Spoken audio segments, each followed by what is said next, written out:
At Christmas, my mother-in-law looked at my 6-year-old and said, "Children from mommy's cheating don't get to call me grandma," right after rejecting the gift my daughter had proudly made for her. Then my son stood up and said this. The whole room went dead silent. I swear the entire living room stopped breathing. Even the cheap little porcelain angel on my mother-in-law's mantel looked like it wanted to cover its ears. And me? I just stood there like someone had unplugged my brain. My mouth opened, then closed, then opened again, like a goldfish experiencing emotional trauma. My 6-year-old daughter Mia didn't understand the words, not fully, but she understood the rejection. Her face crumpled like tissue paper left out in the rain. And that's when the dizziness hit me so hard, I had to grab the back of a chair. Not because I thought I might fall. No, I needed the chair so I wouldn't grab my mother-in-law Sharon instead. Everything had been so normal a minute earlier, or at least Sharon-level normal, which meant aggressively festive and deeply fake. Her tree twinkled. The cinnamon candles were fighting for dominance, with the burnt ham smell from the kitchen. Presents were stacked, like we were filming an ad for seasonal overspending. And of course, the favoritism had been flowing like boxed wine at a PTA mixer. Bella went first. My sister-in-law Melanie's daughter, Bella, who was about the same age as my own kids, and very obviously the golden child of my in-laws. She handed my mother-in-law, Sharon, a mug she'd decorated at school.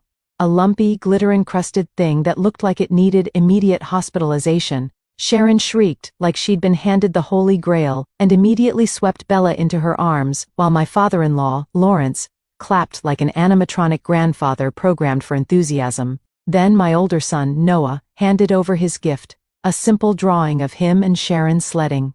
She squealed again, smoothing his hair and telling him he was such a talented little artist. They gave him a box bigger than he was, and when he ripped it open, it was a remote control car with flashing lights and wheels that could apparently drive on walls or ceilings or outer space. Then it was Mia's turn. They'd given her a little plastic doll with hair so sparse it looked like it had survived a bleach accident. Sharon smiled at her in that thin, strained way she only used when she wished she were smiling at literally anyone else. But Mia didn't notice. She was too excited, too proud. My sweet girl had spent days working on her picture. She held it with both hands, beaming, eyes bright, bouncing in place like a puppy ready to be praised. She handed it over, and everything collapsed. Sharon took the picture, looked at it, looked at Mia, looked at me, and in the sweetest, most poisonous tone imaginable, she said the line that will echo in my skull until I die. "Children from mommy's cheating. Don't get to call me grandma, honey." I felt every word like a physical slap. Mia froze, like the sentence hit a kill switch inside her. Her mouth trembled, then her eyes filled. Then the first tear slid down, slow and heavy. The kind of tear a child cries when the world suddenly stops making sense. Lawrence shifted uncomfortably, but said nothing. Melanie looked like she wanted to smile, but knew better. Thomas, wow. He looked like someone had shoved him underwater. His eyes were wide and stunned, his whole body rigid. He kept opening his mouth like he was going to speak, but no sound came out. And me? I was vibrating. Rage crawled up my spine in hot electric waves. I felt it in my teeth, in my fingertips, in my pulse. But before I could speak, before I could unleash anything, Noah stood. My 8-year-old, the child they adored, the one who could do no wrong. He stood up so fast his chair scraped loud across the hardwood. Everyone flinched. He walked straight to Sharon, jaw clenched, eyes burning with something I had never seen in him before, something fierce and heartbreakingly adult. He reached out and snatched back the picture he'd given her earlier, the sledding one, the one she'd gushed over. He grabbed it with small, shaking fingers. Then he placed the giant remote control car, the perfect, expensive, adored gift, right back at her feet. The room gasped. Even Melanie blinked, like someone had unplugged her. And then Noah said, voice steady but shaking at the edges, "If my sister can't call you grandma, then neither will I." Silence. A thick, stunned, suffocating silence. Bella stared. Melanie's mouth fell open. Sharon reeled back like she'd been struck. Noah turned to Mia and took her hand. Took it gently, like she was made of something precious. Then he looked at me and said, "Mom, can we go?" I don't want to be here. It was not a question. It was a verdict. And suddenly, everything in me snapped into place. Yes, I said. We're leaving. Thomas stood too, slowly but with purpose. There was something in his face. Shame, maybe, or dawning clarity, or maybe just the realization that his mother had just burned a bridge he could never rebuild. No one stopped us. No one tried. We walked to the door, the four of us, holding on to each other like we were crossing a battlefield. And just as I reached for the handle, I had the sharp, sickening feeling that this was only the beginning, that the real explosion hadn't even started yet. A shadow fell across Sharon's face. Melanie's hand flew to her phone. Lawrence muttered something under his breath. Then we stepped out into the cold December air, and the door closed behind us like a loaded gun cocking. If you'd told me years ago that Sharon would one day accuse me of cheating in front of my 6-year-old, I wouldn't have believed you, not because she wasn't capable, but because I didn't think the universe would ever be quite that on the nose. But here we are, and honestly, the signs were all there. I just kept telling myself they weren't. Let's start from the beginning. I met Thomas at a game night I wasn't even supposed to attend. I'd had a terrible day. The kind where you start aggressively rethinking every life choice you've ever made. And a friend talked me into going out. There'll be food, she said. Maybe someone cute. There was food. The cute part was debatable. I walked in and saw him. A tall, nervous-looking guy in a NASA t-shirt, sorting game pieces by color, with the intensity of someone defusing a bomb. He looked up, pushed his glasses up his nose, and said, completely serious, "The probability distributions in this game heavily favor the starting player." Reader, he had me, because underneath the awkward delivery and the statistics lecture, he was kind. He listened when I spoke. He cared about things deeply. Just not in the performance-based way most people do. It was refreshing. He wasn't charming. He wasn't smooth. But he was earnest in a way that made you believe he meant every word he said. Unfortunately, he was raised by people who believed earnestness was a genetic defect. The first time he took me to meet his parents, Sharon opened the door and looked at me like I was an overdue library book she hadn't requested. "Oh," she said. "You're Emily." "Yes," I said. "And you're Sharon?" Her smile tightened. "You're shorter than I expected." "Right. Good. Off to an excellent start." Lawrence hovered behind her like a nervous pensioner waiting for permission to breathe.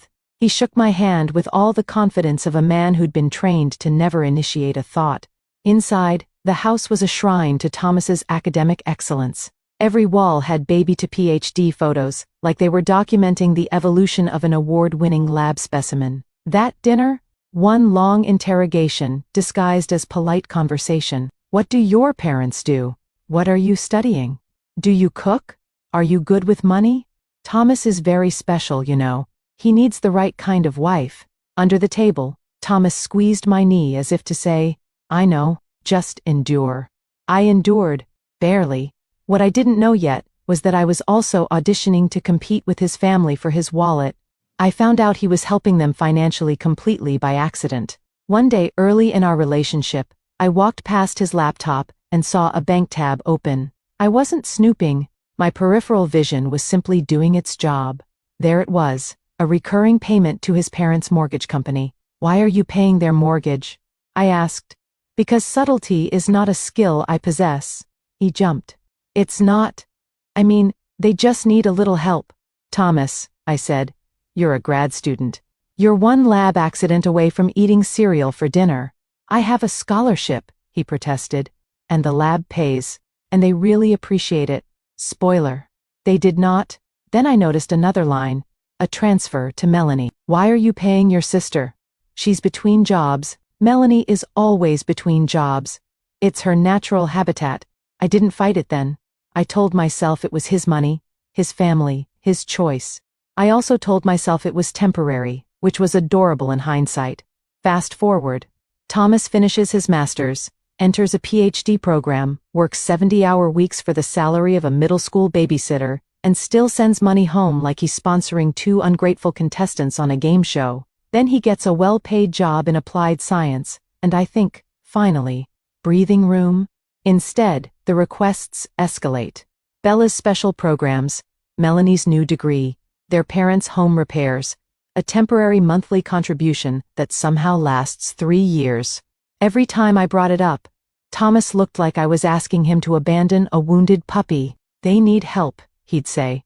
We're doing okay. We were doing okay because we cut corners quietly, while his parents enjoyed emergency upgrades to their bathroom. Then Noah was born, and everything else blurred for a while. My in-laws adored him instantly. He looks just like Thomas, they kept saying. Our genes are strong. Not mine, but I was too sleep-deprived to fight about pronouns. 2 years later, Mia arrived. As she moved out of that newborn haze, and her features started to take shape, I began catching flashes of someone I hadn't seen in years. My late grandmother. The same gentle eyes, the same little half-smile, the same quiet softness in her face. It hit me in a way I wasn't prepared for. My grandmother had been the safest place in my childhood. Warm, steady, endlessly patient.